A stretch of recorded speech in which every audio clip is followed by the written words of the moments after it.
With a huge array of machines and features available at wildly varying prices, choosing the right espresso machine can be overwhelming. We are here to help. Lisa just completed 8 months of espresso testing, and she is so bursting with expertise that we need to get out to the people.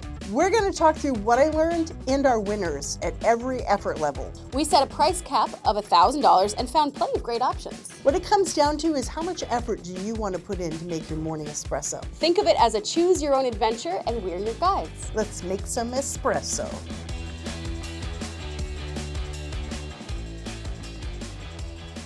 All right, let's start with the zero effort option, the easiest espresso ever at home. What did you find that to be? Nespresso.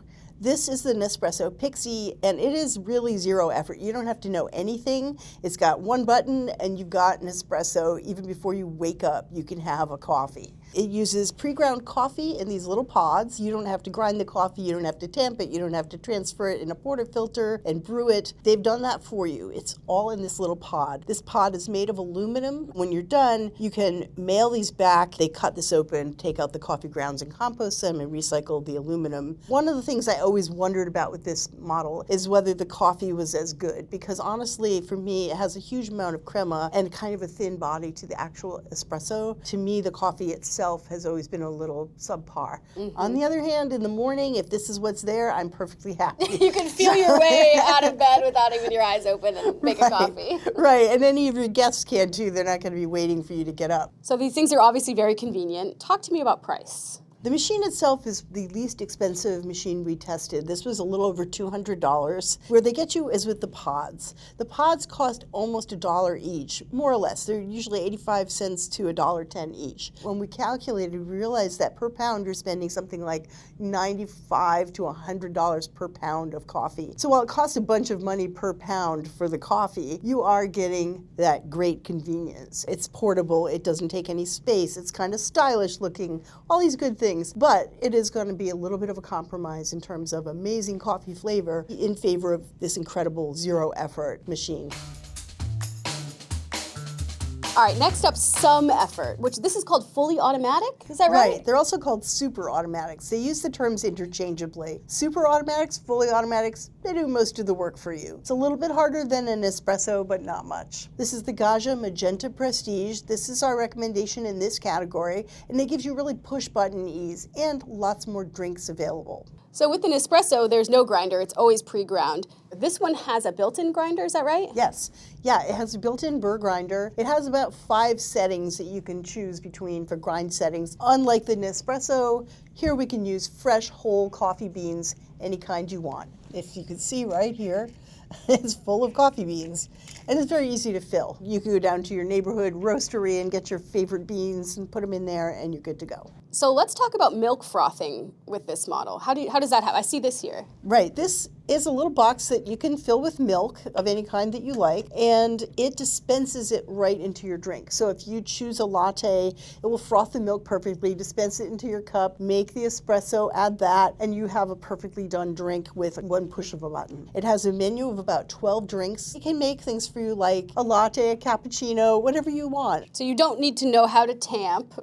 You don't need to know how to pull a shot. You don't need to know how to froth milk. All of that is happening inside here. I love it. I feel like you're at Starbucks, but you just point and it'll make it for you. You don't have to talk to anybody or tell them your name and they get it wrong, and So yeah, this is good. You don't have to talk to people, and it does as many things almost as a real barista. And it's all contained. Right. I tested a few fully automatic or super automatic machines. I like this one the best because the drinks are actually good. It is actually small and compact. Some of these machines are huge. The controls are pretty obvious. The screen tells you what to do, and it's very easy to clean and maintain. This is a slight upgrade from a model that we tested earlier, the Gaja Anima, which we still recommend, and it's recommended in this story. The Anima we've had in the test kitchen for maybe almost 10 years. Everyone just beats on it. Nobody's read the manual, and it still works. It's a workhorse.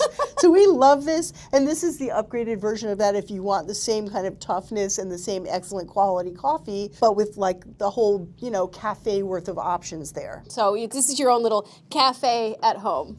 Yes.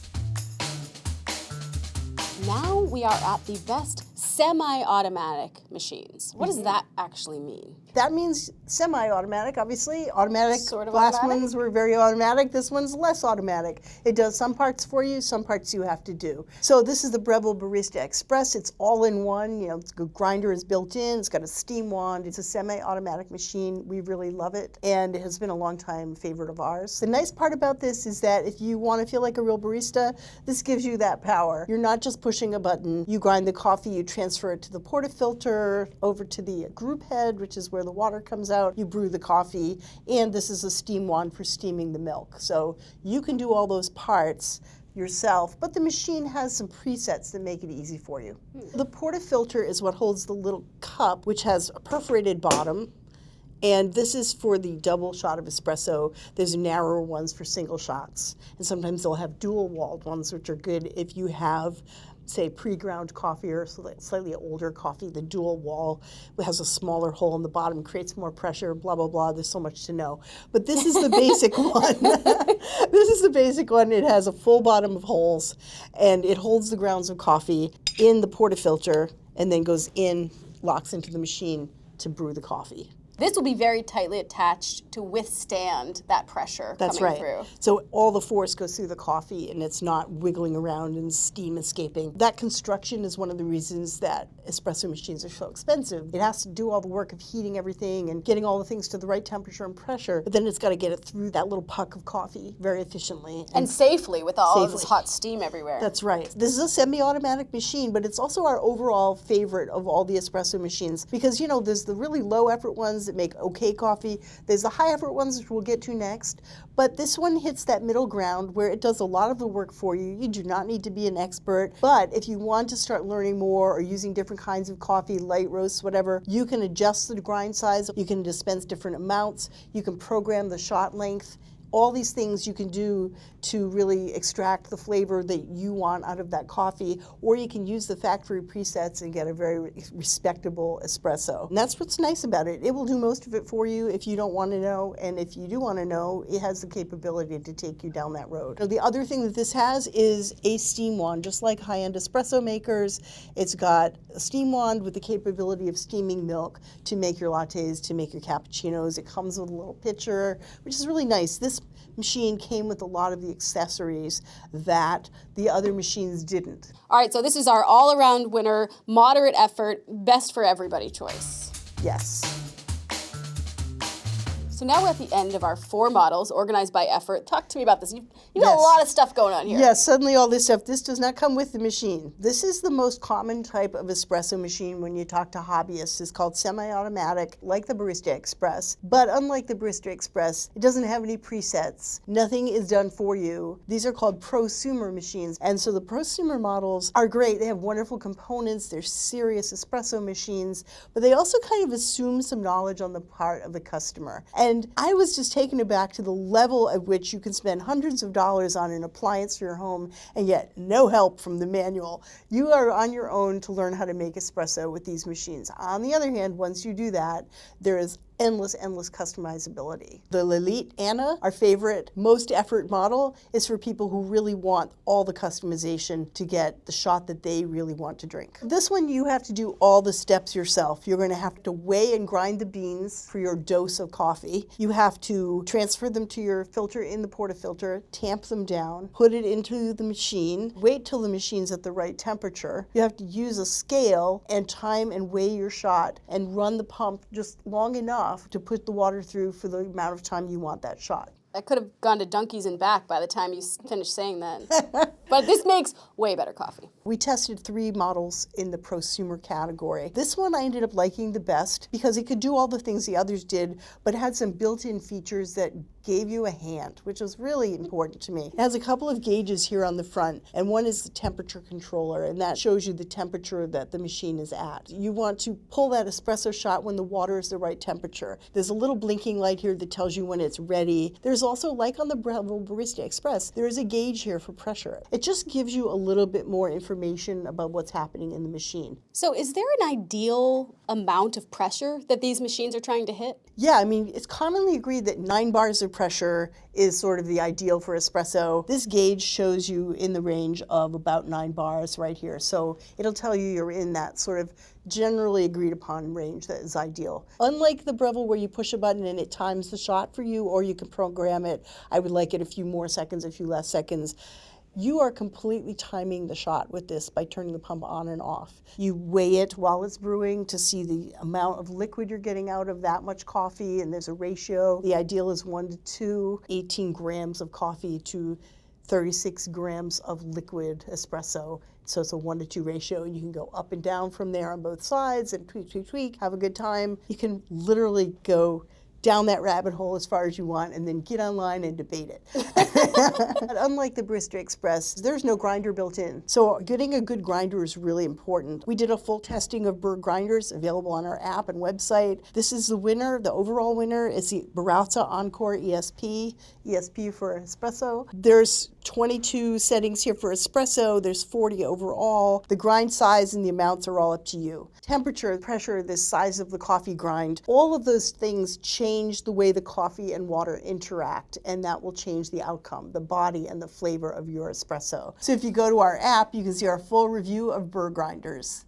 It seems like this is for the serious hobbyist, but it's also an investment in quality. Yeah, it's really simple, it's small, it's pretty, it has nice little gauges. It gives you every part of this process in your hands, your control, fully customizable. Maybe you don't have time for this, you don't have the interest in this, you want someone else to do this for you. Some of those other models might be the best ones for you.